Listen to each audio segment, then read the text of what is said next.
Olá, está no ar mais um Tech Startups, o nosso programa voltado para tecnologia e inovação no agronegócio. Hoje vamos falar de logística reversa, que é um conjunto de procedimentos para recolher e dar encaminhamento pós-venda ou pós-consumo ao setor empresarial, com o objetivo de promover o reaproveitamento ou destinação correta de resíduos. Vamos saber mais sobre esse assunto com o nosso convidado, o Rodrigo Oliveira, que é presidente da empresa Green Meaning, que atua justamente nesse segmento. Olá, Rodrigo, tudo bem? Seja muito bem-vindo ao nosso programa.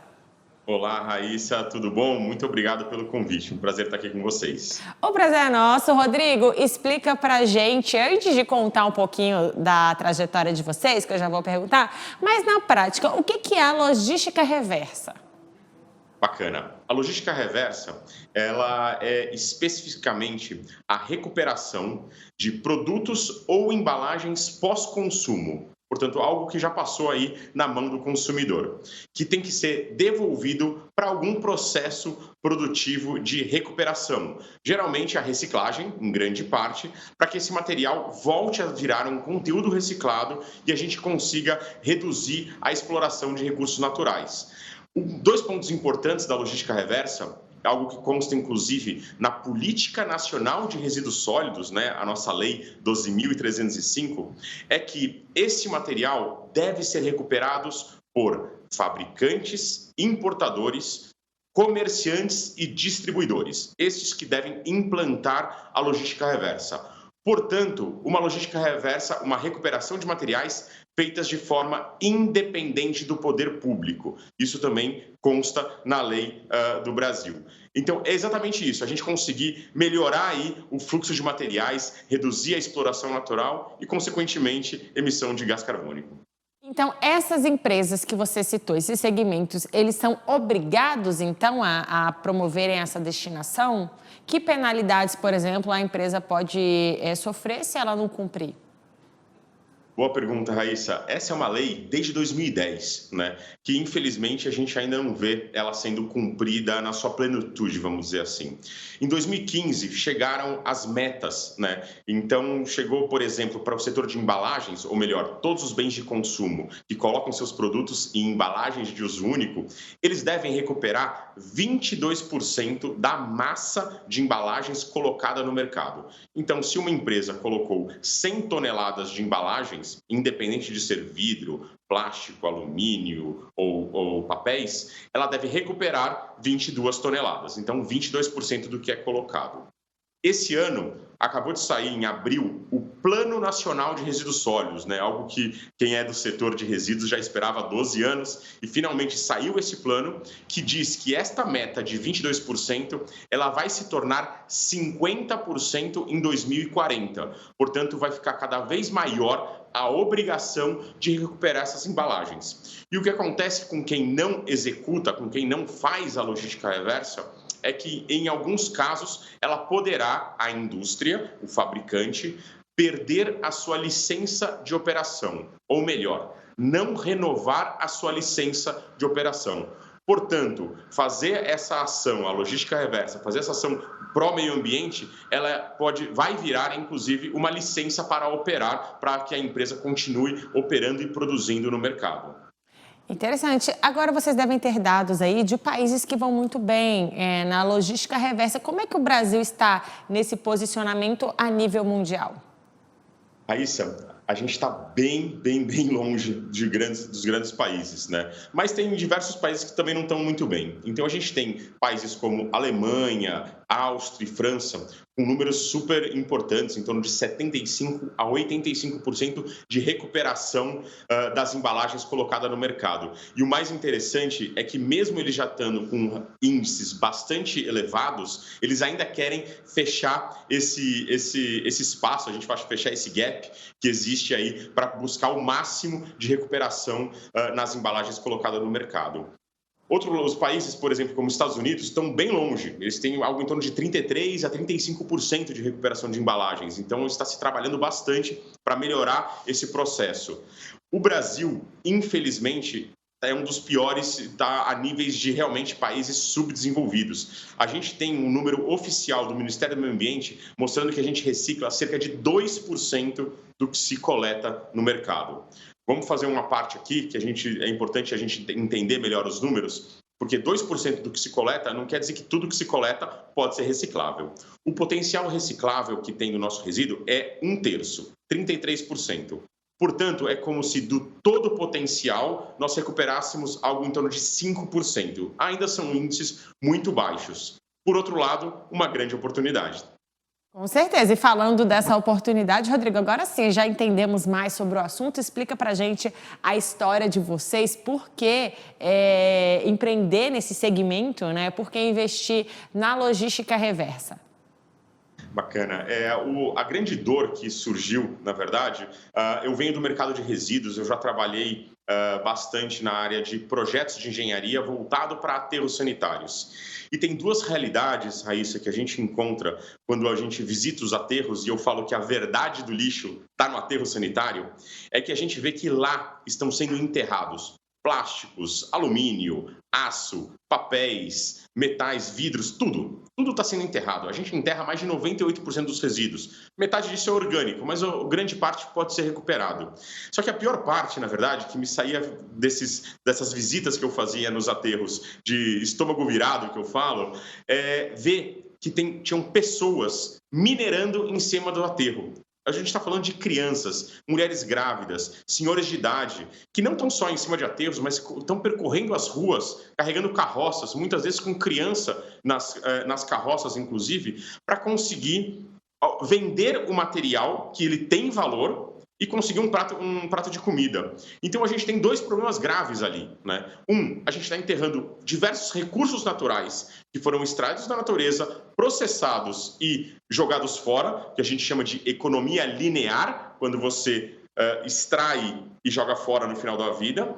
E a gente tem pessoas que estão sendo, vamos dizer assim, trabalhando de maneira informal, sem equipamentos de proteção e, de verdade, sem dignidade, né? Então, esses foram os dois grandes pontos que a gente olhou e de forma bastante cirúrgica para trazer uma solução que pudesse inverter um pouco da lógica da reciclagem e executar a logística reversa. A gente desenvolveu um formato de prestação de serviço para a recuperação desses materiais de forma eficiente. E para fazer isso de forma eficiente, tecnologia é a grande resposta. Nós desenvolvemos um sistema chamado Waste Finder, encontrador de resíduos, né? A gente consegue predizer, a gente consegue buscar, entender aonde os resíduos, ou seja, as embalagens, vão ser geradas em grandes quantidades para que a gente possa fazer uma coleta de forma mais eficiente. E uma vez que o material é coletado de forma eficiente, e o que está embutido também é a separação na fonte, a gente consegue trazer materiais com qualidade, não contaminados e concentrá-los no que a gente chama de hub, num ponto de concentração, para eles serem enviados diretamente para as usinas de reciclagem. Vocês estão colocando aí as fotos, por exemplo, uma caçamba de vidro, que foi onde a gente iniciou. Nós iniciamos no vidro exatamente por ser um material rejeitado, inclusive por catadores, um material pesado, abrasivo, cortante, que tem o menor valor de mercado. Quando a gente conseguiu fazer nossa tecnologia se provar e comprovar com o vidro, aí a gente foi para o plástico, para o papel e para os outros materiais também. E hoje, então, vocês recebem todos esses materiais? Quais são a demanda maior é por qual material? Pelo vidro?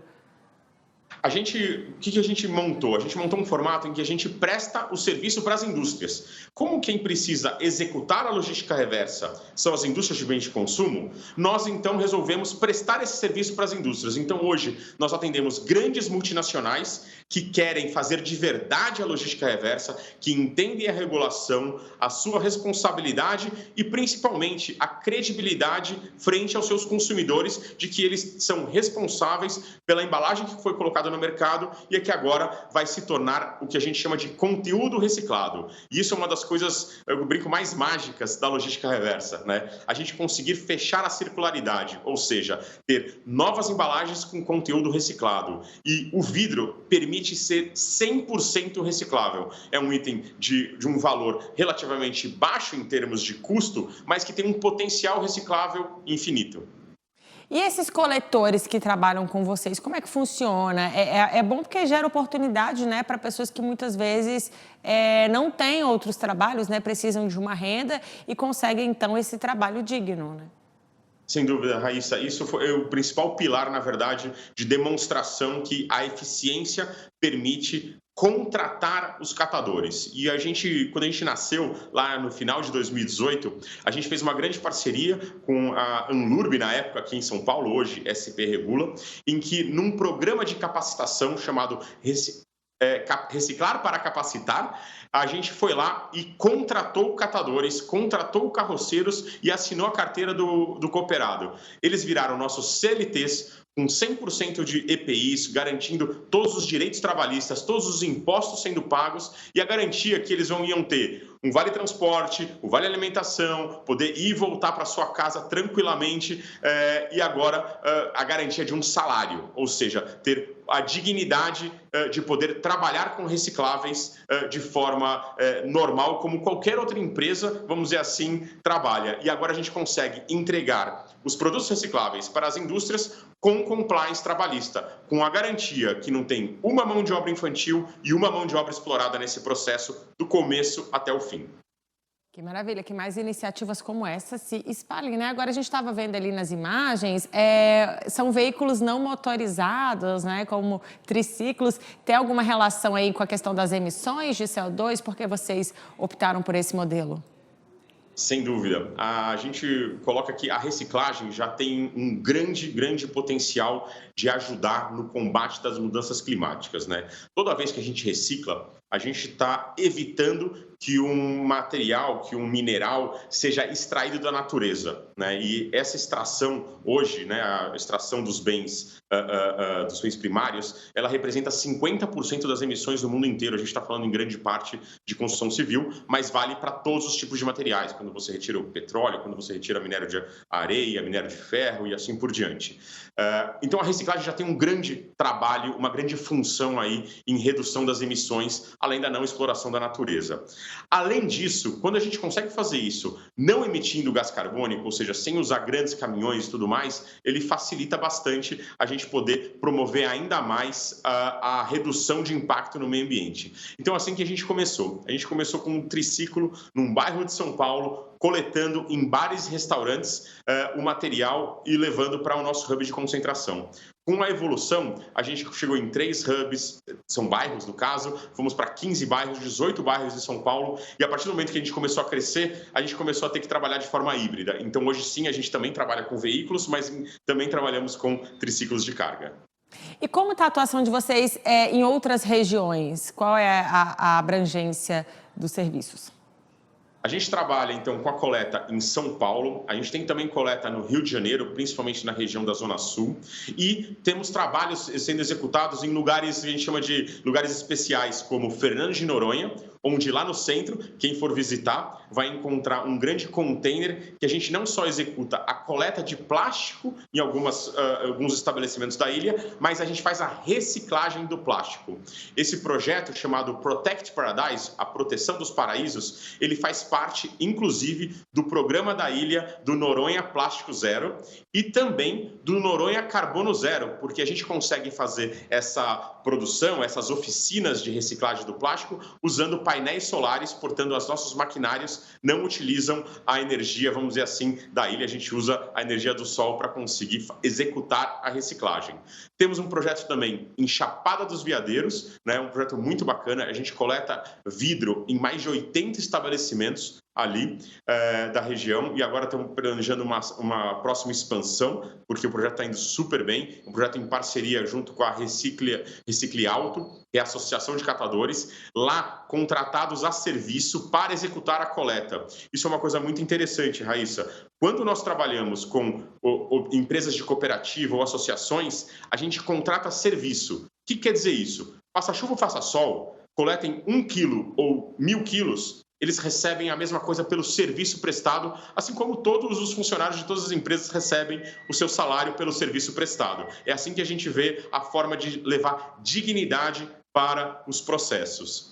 Além disso, a gente tem em Ilhabela um projeto muito bacana de coleta de plásticos da região costeira para garantir que esse plástico não vá parar nos rios e oceanos. E também um projeto super inovador aqui em São Paulo, acontecendo junto com mais uma cooperativa Vira-Lata, em que a gente consegue, junto com a Sabesp, recompensar as pessoas que estão fazendo a coisa certa, ou seja, a separação de resíduos. Nós desenvolvemos uma nova sacola, que é uma das nossas patentes, em que a gente consegue dizer quem separou o material corretamente e recompensá-los com diversos benefícios no nosso aplicativo da Green Mining. Maravilha, agora eu sei que vocês estão participando de um evento em Nova York. Conta pra gente tudo sobre isso, a Semana do Clima de Nova York. Pois é, Raíssa, foi uma semana muito intensa, a gente falou uma verdadeira maratona, na verdade. Lá atrás, nós fomos convidados para apresentar a Green Mining num evento super importante chamado Companies for Net Zero, as empresas que estão olhando para esse Net Zero, ou seja, para uma compensação ou fazer melhor a recuperação tanto de resíduos quanto a redução de emissões de carbono.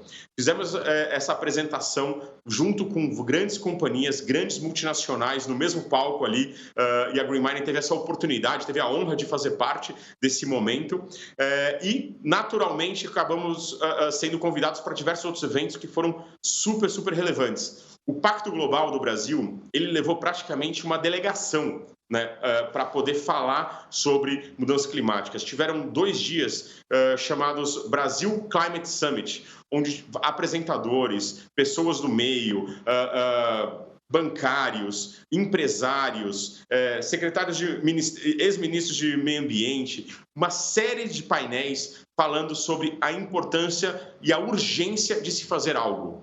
E uma parte muito interessante que todo mundo vinha e retomava da importância das pontes entre as soluções. Como a gente consegue ver algumas soluções, alguns exemplos muito bacanas acontecendo, seja numa cidade como São Paulo, ou seja lá na Amazônia, que tem diversas coisas acontecendo, e essa falta de pontes entre quem consegue fazer, com quem precisa executar, com o recurso que precisa estar disponível para conseguir financiar essas ações. Isso foi uma pauta bastante corriqueira nas discussões.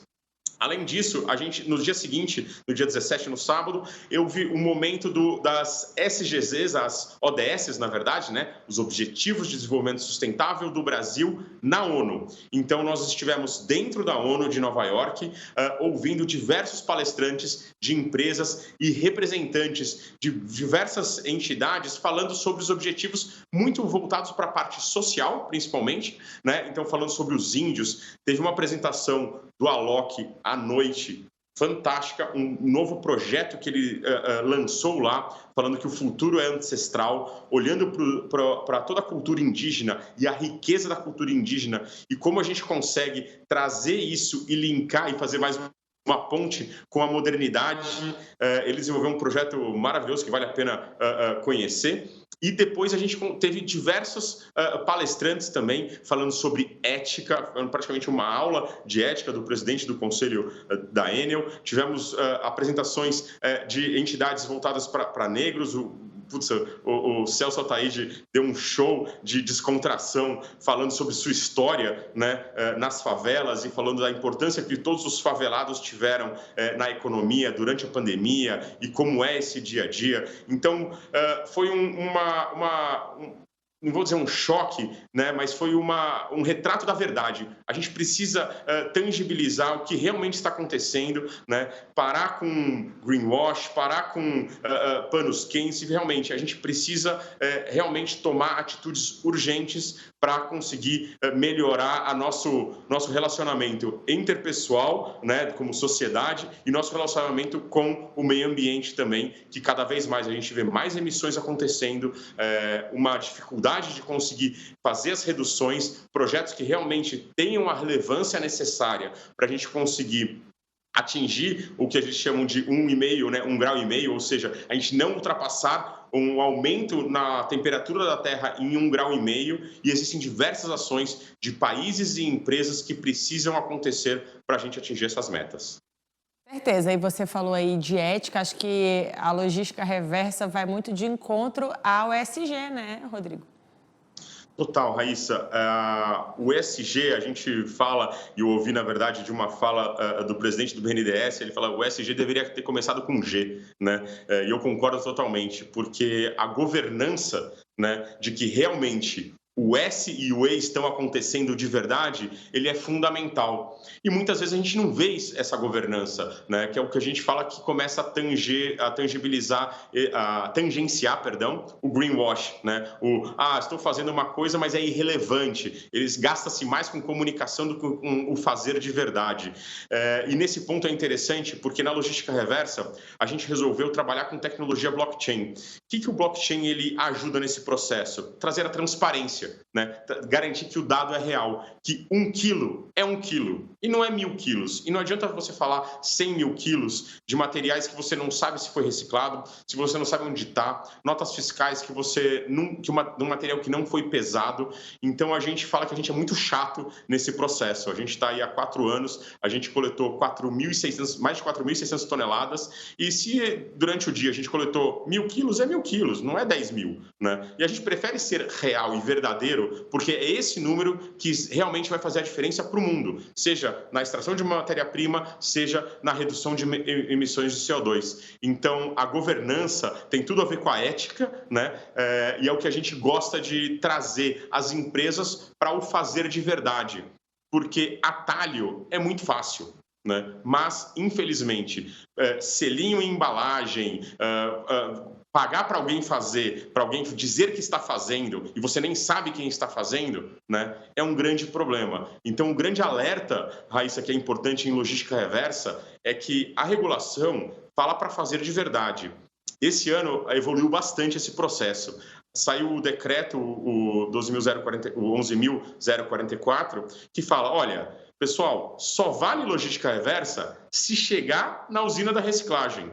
Isso foi muito bom, porque muitas vezes se falava logística reversa e se quantificava a logística reversa com vendas de notas de intermediários. Então, o mesmo material era contabilizado mais de uma vez. E, finalmente, agora não pode mais. E eu falo que a regulação está vindo em prol de beneficiar quem faz de verdade. E a lei fala, empresas, fabricantes, importadores, façam de verdade. Vocês são responsáveis por implantar e recuperar as embalagens que vocês colocaram no mercado. Legal. Rodrigo, e mais uma questão, eu sei que vocês foram premiados pela 100 Open Startups, é isso? Nosso tempo está acabando, mas antes queria que você contasse um pouquinho desse reconhecimento que vocês receberam. Bacana. A gente foi considerado uma das top 10 Clean Techs do Brasil ano passado, né? Então foi uma premiação super importante e relevante, uma premiação nacional. E além disso, eu vou comentar bem rapidinho 2 outros reconhecimentos legais. Ano passado a gente foi reconhecido pelo Fórum Econômico Mundial como uma das 100 empresas sociais preparadas para se conectar com grandes corporações, né? Nós trabalhamos para grandes multinacionais e foi a única representante do Brasil dessas 100. E sendo uma dessas únicas, a gente ainda foi uma das 5, vamos dizer assim, com maior relevância que saiu no relatório do Fórum Econômico Mundial do ano passado. Esse ano nós fomos escolhidos para fazer parte do The Circulars, que é um programa de aceleração do Fórum Econômico Mundial, e nos tornamos Top Innovator. Então, esse é um reconhecimento super importante que nos levou para os últimos eventos da Semana de Clima. A gente foi convidado para participar de 3 grandes eventos do Fórum Econômico Mundial, junto com grandes, vamos dizer assim, grandes nomes da economia circular, como William McDonald, o criador do conceito Cradle to Cradle, que é o do berço ao berço. E pudemos fazer parte de almoços, de jantares e apresentar, inclusive, a Green Mining como destaque do programa do próprio Fórum Econômico Mundial. Foi muito bacana todo esse final de maratona junto com eles. É isso aí, parabéns pelo reconhecimento. E, Rodrigo, que mensagem a gente pode deixar para os nossos telespectadores, também para a parte de agronegócio que está acompanhando e quer saber mais sobre logística reversa? O que você pode passar aí para o pessoal de casa? Com certeza, a cabeça que todos os materiais eles têm valor, né? Eu acho que se a gente tiver essa visão que eles são passíveis de serem valorados, a gente só precisa gastar 5 segundos. né? Com 5 segundos, a gente consegue pensar e separar corretamente, seja na nossa casa, seja na nossa empresa, seja no campo. Se você separar todos os materiais corretamente, eles podem ser valorados. O campo ele dá várias aulas, na verdade, nesse processo, principalmente na área dos orgânicos, né? Quando você tem um processo de recuperação não só no próprio terreno, mas também valoração energética, que é um super potencial dos resíduos orgânicos diretamente do campo. Mas também a separação de embalagens dos produtos utilizados tem um potencial muito grande e a regulação também obriga, na verdade, que isso tudo seja já separado. Então, em qualquer lugar, no campo ou na cidade, faz sentido pensar, parar e separar. Tá certo. Rapidinho, antes de encerrar os contatos, para quem quiser saber mais da empresa. Quem quiser saber um pouco mais, contato@greenmining.com.br e, por favor, baixem o nosso aplicativo, conheçam um pouco mais a nossa plataforma e podem nos acessar via LinkedIn, green_mining, no Instagram ou no LinkedIn. Tá certo, Rodrigo. Muito obrigada pela sua participação e até a próxima. Obrigado a você, Raíssa. Foi um prazer. Valeu, tchau, tchau. E o nosso programa vai ficando por aqui, mas é claro que eu vou te convidar a curtir as nossas redes sociais no @agromaistv, no Instagram e no Facebook. Aproveite para falar com a nossa produção. Manda uma mensagem no WhatsApp. O número é o DDD 11 93700 7883. Manda a sua sugestão de reportagem, de tema que você quer ver aqui no AgroMais. E eu espero você amanhã. Tchau, tchau.